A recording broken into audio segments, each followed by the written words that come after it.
Ang smart cutting machine dito sa Transfer It Lucena ay ginagamit ng 6 na araw na may 78 total meter. Ito ang printer head area.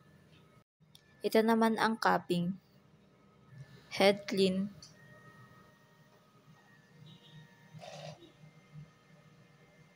at punasan ng wiper after head clean. Nozzle check. Ang ink system ay tama lang. Ang waste tank ay nalinis kanina. Ito ang AVR at ground wire.